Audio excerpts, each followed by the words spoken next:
welcome to the Let's Open Tabs podcast where we talk all things design. I'm Sheri and I'm here with Zane. Hello. In today's episode, we're going to be talking about graphic design internships, the expectations, the reality, and overall what to expect during your first internship. Let's get into it.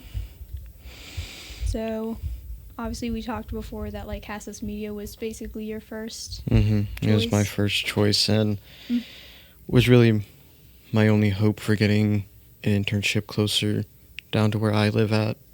Like I told Jim I'd prefer somewhere down closer to my house, but if I couldn't find anything, then I would have to do somewhere up there, and I would have to do the drive still, basically Mondays through Thursdays and maybe Fridays. Yeah, got you on that. Let me think here. Did he happen to send your interview, your resume anywhere else? I actually don't know if he did or not, because Cassus was really the only one that got to me. That got back to you? Was there a spot that Ray was trying to find for you? Ray told me how he had one around where I live at, around Altoona, but he said he had somebody, but I didn't know if he fully reached out to them or not. Yeah, if he got busy or if just they didn't have time to reach back out or anywhere. Basically, it's like, hey, do you guys have any internship positions? And they didn't hear back kind of thing. Yeah. As for me, my reference was, well, like out of your, I guess like Cassus Media was the main one, but we also had to write a list for Jim, didn't we?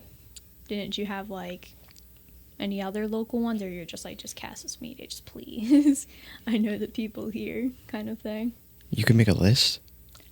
Didn't Jim ask for a list? You didn't ask me for a list. I guess not. I gave him a list.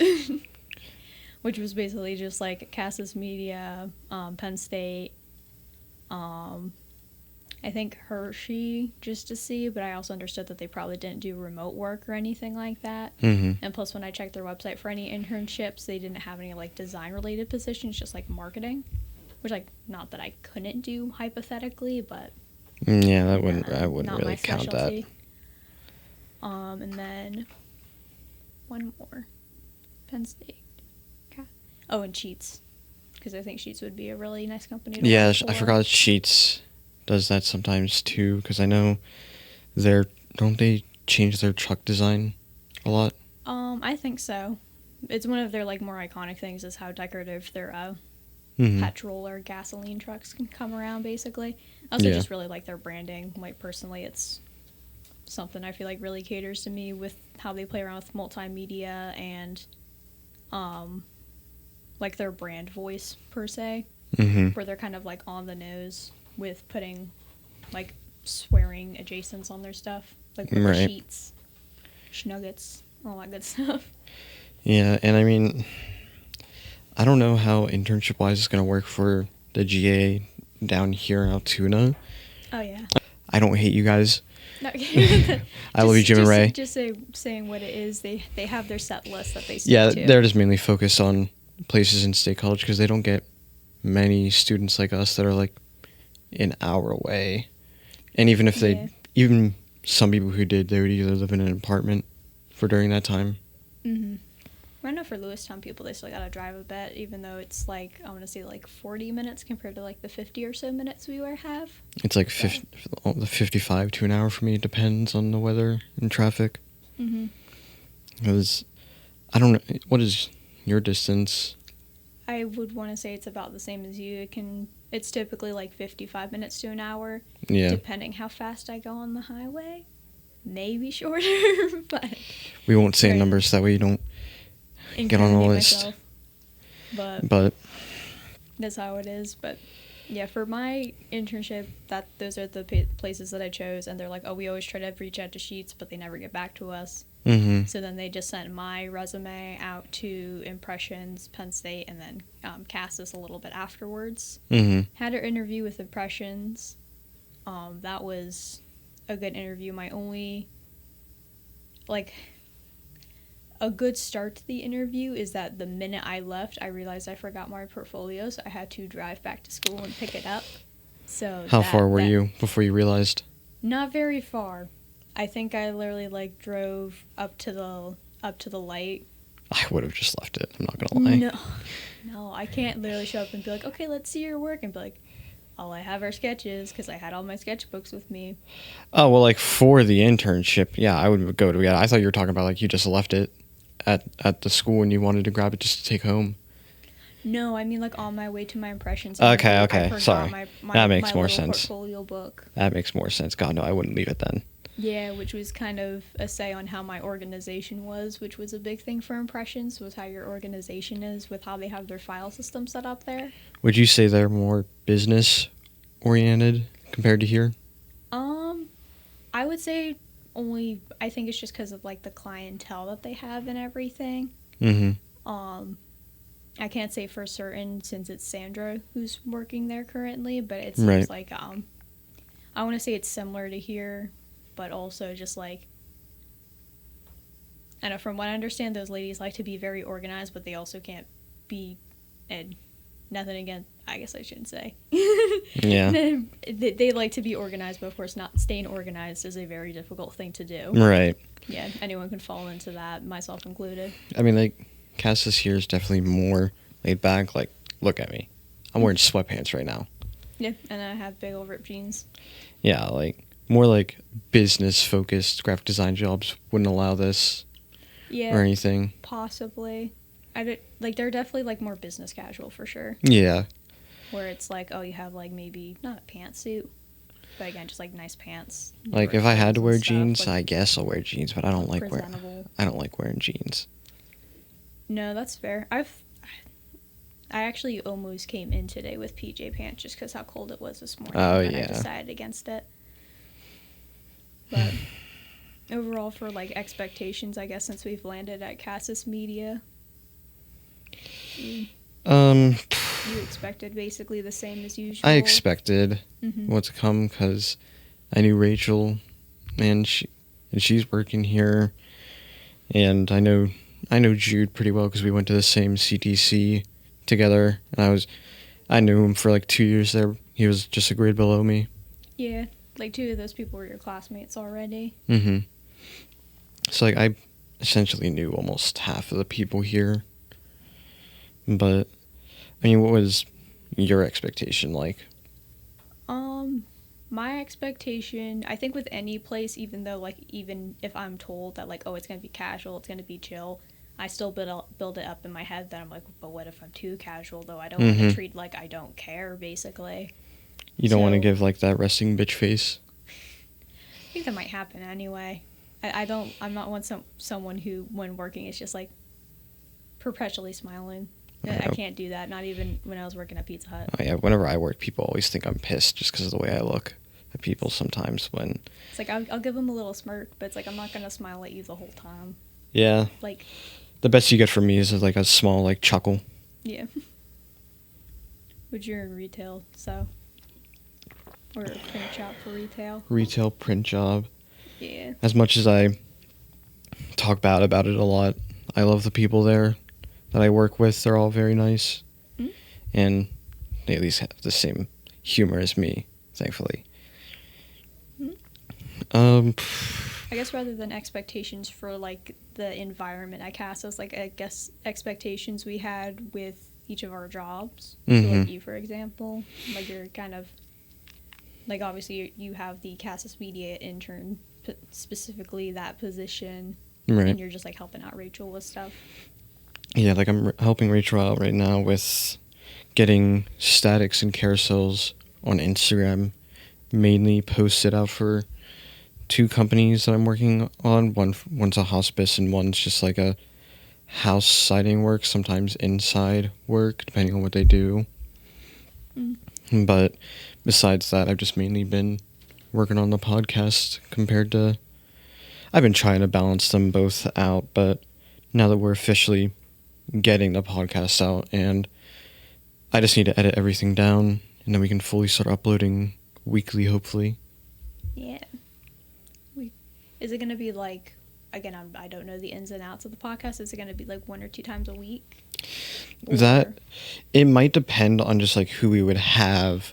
Like if we would have a special guest and we want it to be that set specific episode, but we have time between then, I would probably like pre-record 1 or 2 and maybe move that one that was like, so for example, if I had like Jim, for example, on episode 5 for the Google Doc that I have, but he wouldn't be available till like, today's the 9th of April, and he wouldn't be available till like April 30th, for example, I would move that episode down from the 5th episode to maybe like the 8th or 9th episode, if we had like 1 or 2, maybe 3 pre-recorded by then, because pre-recorded is going to be such a savior, especially for the early start. Like, I know this week we pre-recorded 3 episodes.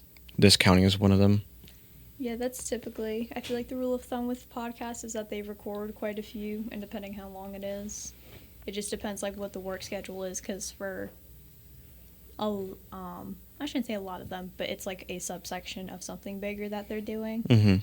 So it's just the matter of like, okay, we need to make, if they're really tight scheduled people, it's like, okay, we need to do like 3 episodes one day, right? And then just so that way we have it over the course of 3 weeks, basically.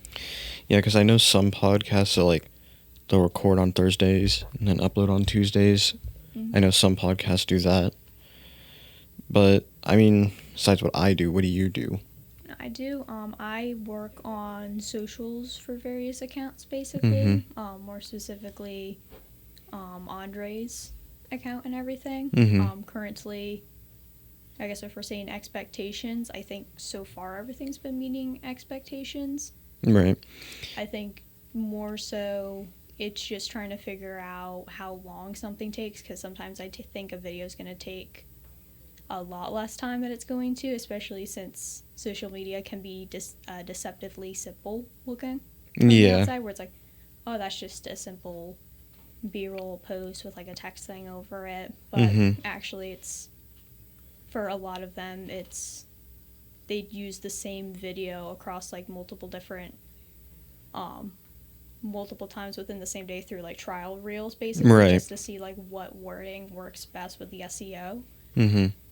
Which we don't have access to yet. You gotta have 200 followers for that. But oh, yeah, because I mean, I know you sometimes go outside of here to record stuff. Yeah, I mean, we'll like, go off-site. How would you say that is? Like, how many times does it usually take to make a recording? Because I know sometimes background audio could mess that up, or just like somebody decides to be that guy and just decides to ruin what you guys might be doing. I thankfully we haven't had any like rough instances where someone like tries to come up while we're recording and everything. Like the most that we dealt with was this rowdy teenager at Green Bean. I remember you talking about that. Which again, we weren't even recording at that point. We were taking like a break just to eat our food. And then it's like, oh, we can't record anymore because this kid is being a nuisance. But I mean, even then, I've seen that you guys mainly like record with a wall behind you, so that way. Yes. There wouldn't be like distractions in the background. We'll usually go to Beach Tree Cafe because they have this like, I wouldn't say it's like a patio, but like it's, when you look outside of the building, it's like this little subsection of it. And that's like right towards the back where, if you keep going, they have like a little hallway with a mural, if you've seen the videos. Yeah, I've seen. Sometimes you'll catch employees doing stuff back there, but again, it's just this back corner. Yeah. I don't know if it's an employee table, because anytime we've gone there, no one's been like, oh, hey, sorry, you can't sit here. Like, I mean, one ever sits back there. They would have said something by now. But yeah, everything's basically, again, it's just mainly trying to find out my workflow and becoming more proficient and efficient at the stuff that I have to work in. Like, I barely have used Premiere, which you've probably maybe had more experience with that, or at least with video editing. I have a little bit of experience with Premiere Pro before Rick decided to show us how to do it, but it's just the simple stuff that I know how to do. CapCut I use mainly just to edit YouTube shorts, because it's not like I have to put in a whole bunch of effort for it, but I still have to put in some. How you got those really nice captions? Yes, that is how I got those captions for it. I'm just because you could see with both the shorts that I made, they both have like different kinds of captions to them, but I think the one where it's like it would be a different color if it was that word being said, to show for caption wise that would be like show emphasis to it. Yeah, like I think that's the main caption that I'm gonna stick with. I mean, it's good. It has like good colors. Mm-hmm. Is there a way that you can change it? Only because, again, I don't know when. Like the color? Whenever that short goes out. Like the blue color. Yeah. You have. You can change that. You can change the font. Mm-hmm. It's just the template that CapCut has. It just automatically sets it to that font. But you can switch it out and switch the color. Okay, keep it more on brand if you get it like red or something. Yeah, that's what I'm probably going to do with this one and the one that we recorded earlier. Mm-hmm. So that's a note for editor me in the future, which I need to show Jude and the other intern how to edit this down into like shorts or just long form videos. Oh, nice. So you get some help with it. It's not just like solely you handling that stuff. It would be nice. Mm-hmm. Okay. Sure. I mean, how would you say balancing here with outside is? Outside of work? Thankfully, Cassus very much seems like the place where you can, like, once you get your stuff done here, you don't have to take it home with you as long as it's done, basically. Yeah. In the timeline that you have. The only times that I've technically, like, taken work home is when I'm doing, like, pre-planning or, like, oh, hey, we have a Saturday coming up, which is usually our film day that we go off-site. So I'll try and get, like, a list of, like, reels that we have to have made or, like, ideas that we were potentially thinking about that maybe we can discuss more while we're out. And then if we happen to get it developed enough, we'll film it while we're there. Right. But, again, it really just depends, like, how busy it is and how much a script really works out. Yeah. Because you asked how long it takes us to film, and it really depends on the reel. If it's something really like low effort content, where it's just like B-roll with some footage, B-roll with some text over it. Again, that can take a few minutes, if no time, if we already have the extra footage backed up for it. Mm-hmm. But then if we're making like the real talks, for example, or like some other thing where we're educational content more so, right? Then that would be it takes us about 20, the least amount of time, 20 minutes if it's a really short one. If it's a more like in-depth one, it can take like 40 minutes to an hour. Yeah, because I remember just for like a 40-second video. I remember seeing one of the most recent reels that Andre had on his account was literally just him walking across the screen. Oh yeah. And that was outside here. Yeah, because we had extra B-roll for that. Yeah. I remember seeing that one, and like simple ones like that can just take like a minute. Oh yeah. But like, that was from like a couple weeks ago actually that we got that. Oh really? That was a big B-roll day. We had a list of shots that we wanted to get, so we just did it. So do you have like backup reels if something happens for one? Sometimes like we have like an ideas list, and like some again like low effort, medium, whatever. Mm-hmm. And like for today, for example, there's supposed to be a I would say like relatable TikTok that was supposed to go out with some gym related content. We weren't able to get the stuff filmed for that, so then I had to go back and then reach in, grab something, and then put something together to put out.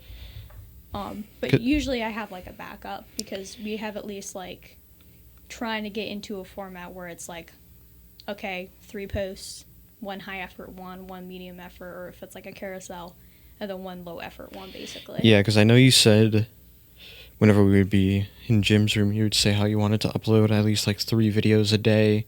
Mm-hmm. Would that count the weekends also, or just weekday? Every day. Every day? Holidays, yep. That sounds like fun. Yeah. It's great. So it means any time that I'm heading out of here, I need to make sure, which means that I set it up over Saturday. Sometimes if I don't, sometimes I'll be admittedly a little lazy and be like, okay, I have everything ready. I just have to write the caption, and then I'll wait till the day of to write the caption. But like that's the only thing. No, sometimes whenever I would edit down like shorts or stuff for YouTube, you can tell sometimes between the quality of it where like I like putting an effort into that, and then I didn't care. Again, it's just like I a lot of times have to take a step back because at least for me, for video editing, especially if it's something like in depth, I can only watch it so many times before I have to take a step back from it, and that's especially if it's something that has to go out that day, that can be a little bit hard to do at times. But usually what I do is if I know what's being said in that video is I just mute the audio so that way I don't have to constantly just hear the same line over and over again. But I mean, like, podcast-wise, I've been getting a lot. I had to go on an alt account on YouTube just to do podcast research. That way my whole YouTube feed on my main YouTube account wouldn't be flooded with podcast stuff. But podcast short-wise, it's just a simple grab a clip from that episode, clip it down to a short, format it to a short, and just that's it. Yeah, it's just like the little stuff, basically. Yeah. After that, it's overall, I would say it's been a great learning experience, basically. I would say it is. Utilizing our skills in different ways. Definitely have learned new things. I would, like, ClickUp, for example. I knew what Canva was, but I never used Canva. Yeah, I feel like I definitely should have utilized that during social media, because it would take me way too long to put a post together for any of the assignments that we had. I mean, like, realistically, you don't have hours upon hours and hours or days to get one singular post together. I mean, that's my experience. Didn't Ray mention once about Canva?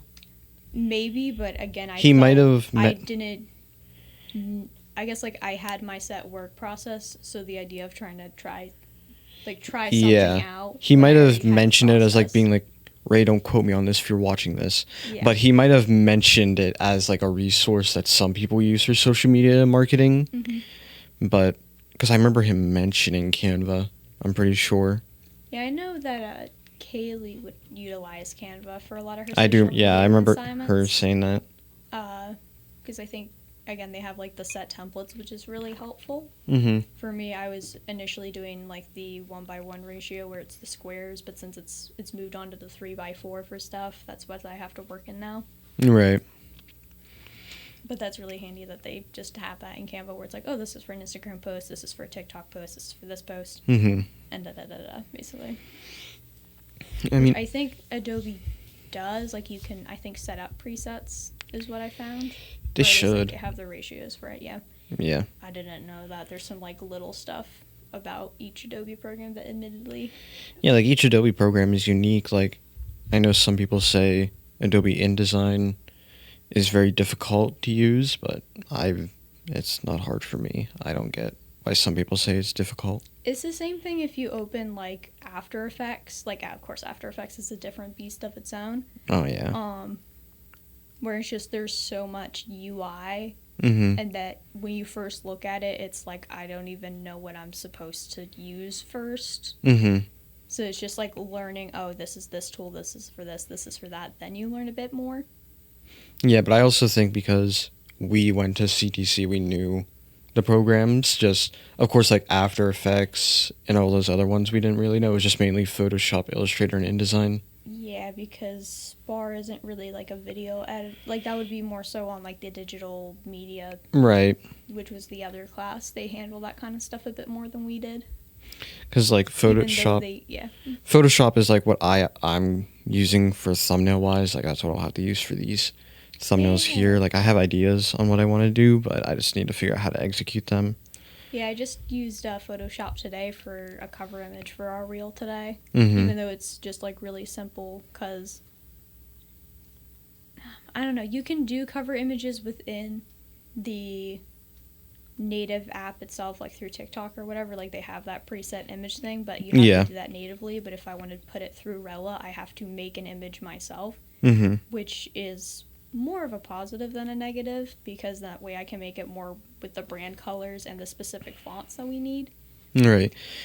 And I mean, even the stuff Jim taught us, I even use here at the internship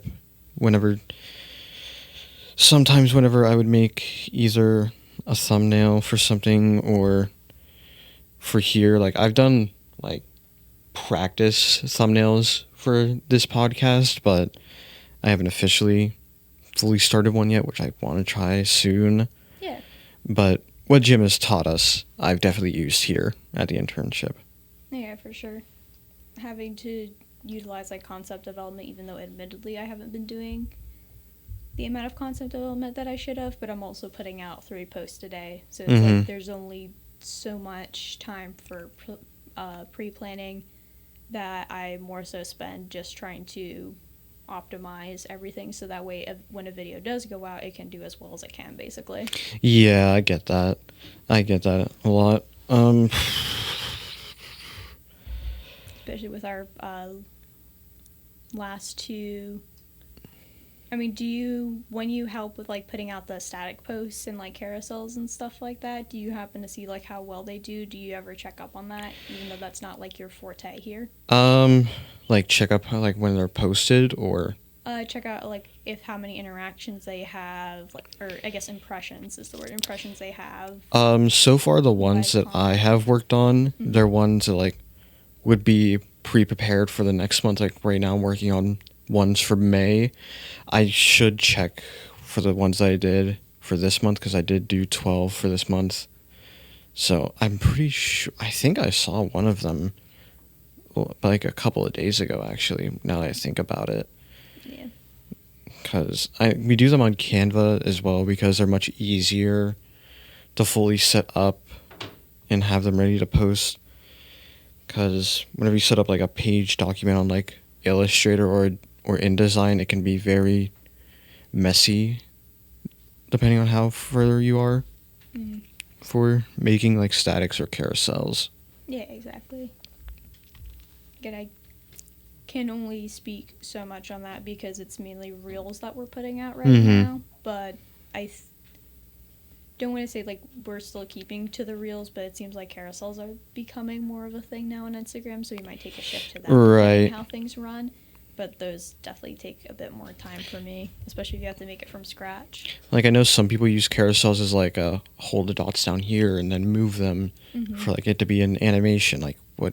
Yeah, you can play around with a lot of things for a carousel and utilize it from just like showing a new brand with some mock-ups and stuff to, like you said, the animation thing to even just like a photo dump where it's like, hey, this is what we've been up to. Feel free to scroll through. But like I'm pretty sure Cassus did one of those whenever they redesigned the office here, I think. Yeah, they showed like bit by bit multiple angles of what they made, and then they not collaborated, but like also got a video of like them working on the wall and stuff. Right. Good things for it. Do you have any like final takeaways? Final takeaways for it. For the internship, I guess, overall, but also allow for some flexibility, because sometimes the unexpected does happen, like today, for example, where the logo challenge we put up today, this keeps falling on me, the logo challenge we had up today, I had to post like 2 different times, because on Instagram and Facebook it was fine, but TikTok kept muting the audio each time I put it up. So it's just a matter of just cycling through, be like, okay, does this one work? No, because for Instagram, it depends on the audio for licensing. Yeah. But for TikTok, it's really particular. It's like, oh, if you have 60 seconds more of licensed content, like, you can't post it. Right. Like, it has to be a strict 60 seconds, and I kept it to 90 seconds because our last one was a bit too, like, quick. You didn't really get a whole lot of dialogue between me and Andre when we put it up. So in this one, I stretched it to 90 seconds, which was, like, perfect, but TikTok was being a butt about it. Oh, I can get imagine. It up. I can imagine. I eventually found royalty-free music for it, but that was about it. What about yourself? I mean, you basically said what I said, just basically, like, expect the unexpected, and I mean, like, depending on where, of course, you get your internship at, and depending on what college you go to, you sort of should know what to expect. Sort of depending on where it is. Like here, for example, it's more laid back. And I know, because like Jim and Ray wanted us to go to the location to sort of also get the vibe for it. So like, they like on site. Yeah. Like you do anything remotely, so depending like, where you're at. You can get the vibe, and then if they accept you there, you kind of know what to expect for like whenever you start. But or even if you happen to get like hired on afterwards, then that's even better. And I mean, even if you're learning something new at the internship, they hopefully should be fine with that. Like, it's the internship is also a way to learn about like what to expect as like a graphic design job and everything. or like even what you like doing on the job, because you can do so many like projects for school and get a feel on what like your strengths are and everything, but until like you're actually, I guess at least for me that's how it is, because schoolwork and like work are two very different mindsets for me. Like I would say I'm a bit more diligent when it comes to school than when it comes to jobs sometimes, but again, it just depends. It's between like different motivations, basically external motivations for grades versus internal motivation, which is like you trying to get stuff done, which again comes back to like having a good workflow. Yeah, like as much as we said it, workflow is very... You need to make sure to get shit done. Yeah, get your shit done. Like how Ray and Jim would say, get your shit done. Yeah. As long as your stuff's done, you can do whatever. But yeah. I think another thing came to mind for me as well for internships. Basically, like sometimes you'll be doing something that you wouldn't expect yourself to be doing, but enjoying it more than what you thought it would. Because like social media wasn't a first choice for me, but it's the opportunity that it presented itself to me, so I took on that. Right. To be like, okay, I mean, I can become better at it, and maybe it can get to a point where I do like it. And I have grown a liking to it, but... Right. And like, for me, I didn't really know I would be doing like a podcast, so I've definitely learned a lot since starting to set this all up. Oh yeah, like all the little intricacies and stuff always takes longer than you think it's going to. Yeah. Always. That's the most painful thing sometimes. Sometimes it takes a little bit shorter, which is great, but then later you find out, oh, we should have taken that extra time because something got messed up. Right. I can say that for sure before, because, like you said, instances with filming, like I don't have as much stuff to keep track of as you do for this setup. Meanwhile, for me, it's like I just have to make sure the mic's on. I have to make sure that the music isn't too loud, so that when I have to go in and edit it, that right. when I enhance or block out the noise, it's not making the mic sound super crunchy. And then also just like playing around with correction and lighting, which thankfully we have really nice lighting in here, so I don't imagine you have to play around with color correcting that much. Yeah, and this thing too, like even for editing wise, I don't really have to mess with like lighting or anything. Thanks to, well, we have two lights, but the one would reflect onto the sign there, so we have to keep just one on. Yeah, trial and error of that. Which I need to see what I can do for that. Hmm? I need to see what I can do for that with that one. Yeah. Because I don't want it to just be there, not on. What stuff are you, I guess towards the future, what's like some stuff that you want to work on? Or is like the podcast is your baby, this is all you want to work on kind of stuff? I mean, yes and no for that, but because like I still want to do like other stuff. Like I like doing the carousels, I like doing the statics, but I also like doing this a lot. No, I think it'd be really fun to work on long form content, especially with how short form my content can be. Like the longest stuff we'll film is, like I said, the 45-minute logo challenges. Yeah. That I can watch all the way through and cut down really quick. Yeah. For myself, though, I'm not really sure yet. I think I'm just down for whatever, basically. Just, like, throw it at me. Yeah, I get that. Whatever I want. Or not whatever I want. Whatever they want. Right. I'll do it, you know? Did you say you have anything else? I think that's everything we have today for this episode of the Open Tats podcast. I'm Sheri. And I'm Zane. I want to thank you guys for watching. If you like this episode, be sure to like and subscribe. It lets us know that you want to see more like this. And be sure to check us out on Spotify, Apple Music, or wherever you happen to get your podcasts. And with that, let's go ahead and close the tab. See ya. Bye-bye.